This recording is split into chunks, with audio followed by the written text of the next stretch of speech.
I'm Caitlin Collins. Pause with this. A sitting United States senator is facing punishment from the Pentagon, not for leaking secrets, not for calling for violence, but for saying something deceptively simple. Service members can refuse illegal orders. That alone should make you uncomfortable. Mark Kelly is a retired Navy captain, a combat pilote, an astronaut, and now, according to the Department of Defense, a potential threat to military discipline.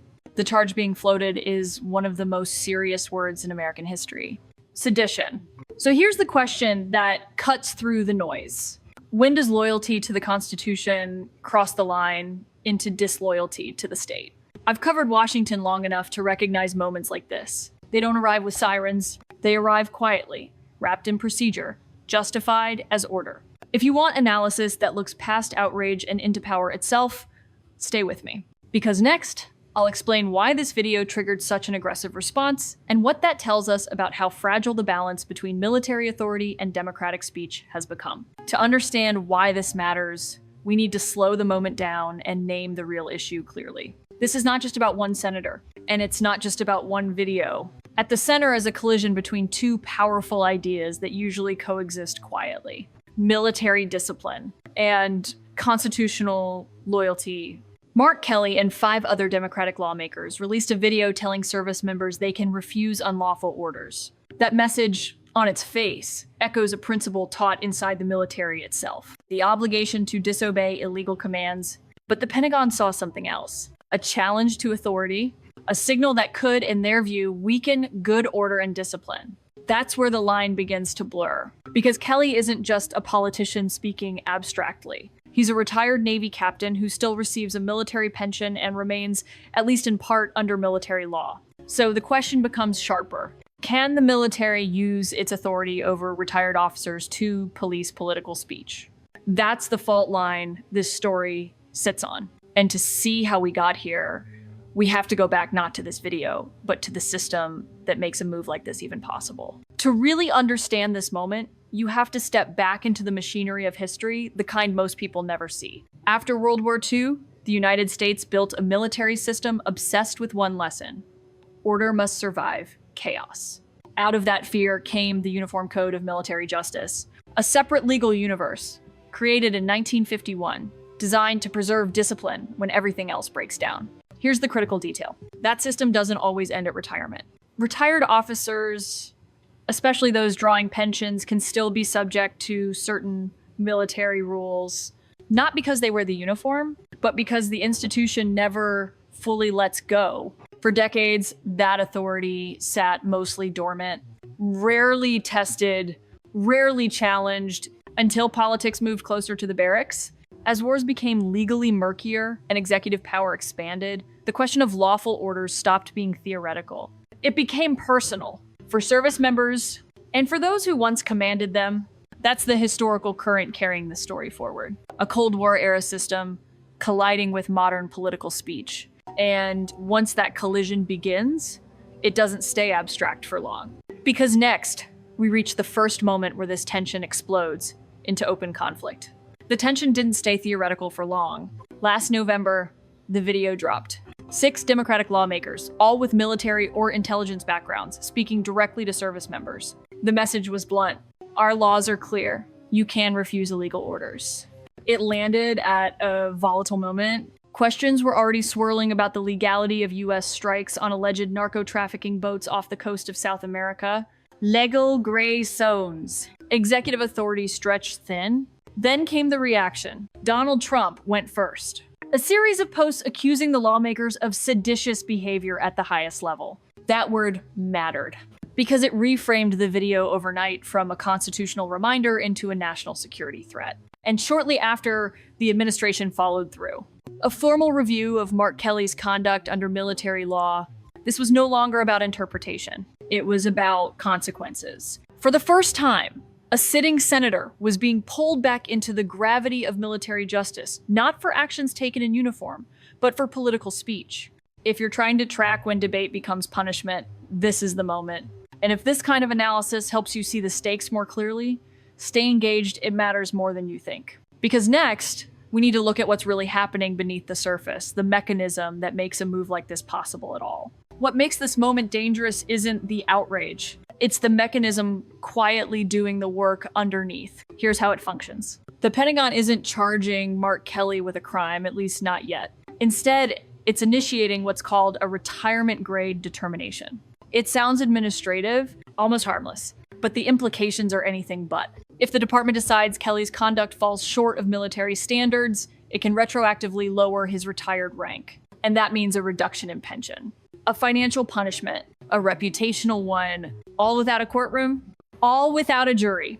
The justification is simple. As a retired Navy captain receiving pay, Kelly is still in a narrow sense accountable under military justice. That's the lever. A system designed for discipline is being applied to speech, not battlefield conduct, not command decisions, speech. And once that lever exists, it doesn't just apply to one man. It becomes a precedent. That's the hidden risk here. Not what the Pentagon says it's doing, but what it's proving it can do. And once power proves it can reach this far, it rarely stops voluntarily. Because next, the tension escalates again, and the stakes climb even higher. This is where the story tightens. Because once the Pentagon made its move, the response was immediate and defiant. Mark Kelly didn't retreat. He didn't soften his language. He went straight at the power behind the decision.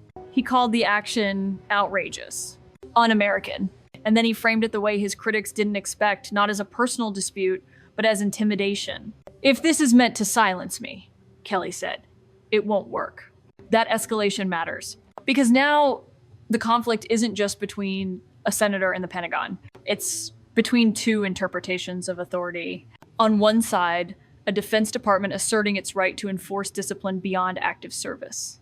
On the other, a lawmaker insisting that political speech cannot be regulated by military threat.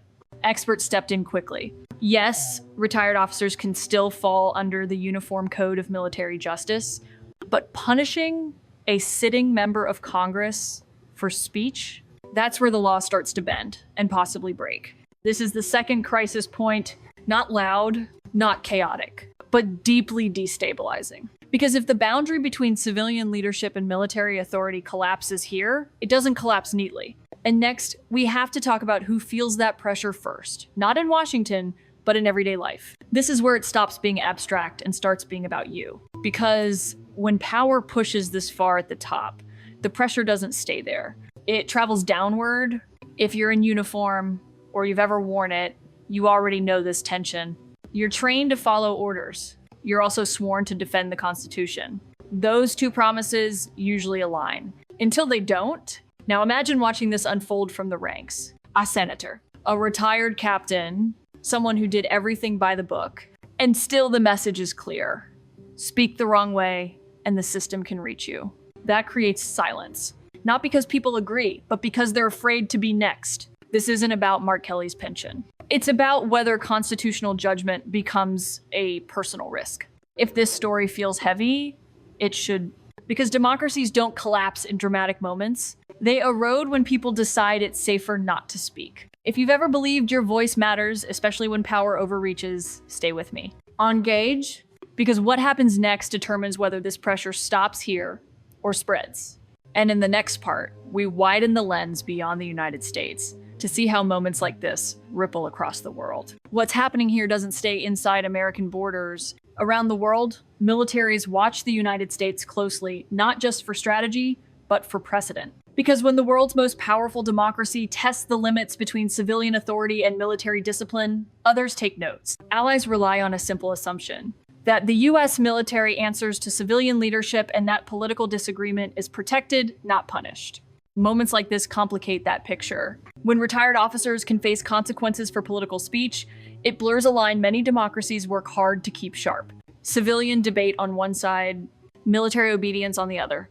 And adversaries notice too. They point to cases like this as evidence that American democracy is selective, that constitutional principles are flexible when power feels threatened. It becomes propaganda fuel not because it's entirely true, but because it's plausible. That's the global impact. Not tanks or treaties credibility. When credibility weakens, influence follows. And this is how domestic decisions quietly reshape geopolitics. Not through intention, but through example. The question now isn't just how the Pentagon resolves this case. It's what story the world tells afterward. Because next, we have to confront the hardest part of this analysis, what happens from here, and what kind of future this moment is pointing toward. When a system reaches a moment like this, the future doesn't move in one direction. It branches. There are 3 paths forward, and none of them are abstract. The first is restraint. The Pentagon backs away. The review ends quietly. No demotion, no punishment. The message becomes clear. Political speech, even uncomfortable speech, remains protected. The system absorbs the shock and stabilizes. The second path is ambiguity. A partial action, enough to assert authority, not enough to provoke a full backlash. A warning shot. The law stays technically intact, but fear does the work. People speak more carefully. Silence grows slowly, invisibly. And then there's the third path, the most dangerous one. The Pentagon follows through. Rank reduced, pay cut, precedent set. Military authority proves it can discipline political speech if the speaker once wore the uniform. That future doesn't arrive with tanks in the streets. It arrives through paperwork, through process, through people telling themselves this is just one case. History shows us this truth again and again. Systems don't break when they're attacked. They break when they convince themselves they're still fine. Which path America chooses depends on what happens next. And that brings us to the final question, not about Mark Kelly, but about us. This story doesn't end with a ruling. It ends with a choice. Because what's really on trial here isn't one senator's video or one pension review. It's whether power in America still knows where to stop. Mark Kelly says this isn't about him. He says it's about whether the government gets to decide what Americans can say about their own democracy. And that framing matters because it forces the system to look at itself. Democracies don't fail when leaders argue. They fail when disagreement becomes dangerous. If reminding service members of the Constitution can be treated as sedition, then the word itself starts to lose meaning and power gains flexibility. That's when lines blur. That's when silence feels safer than principle. I've covered Washington long enough to know this. The most consequential moments aren't always loud. They're procedural.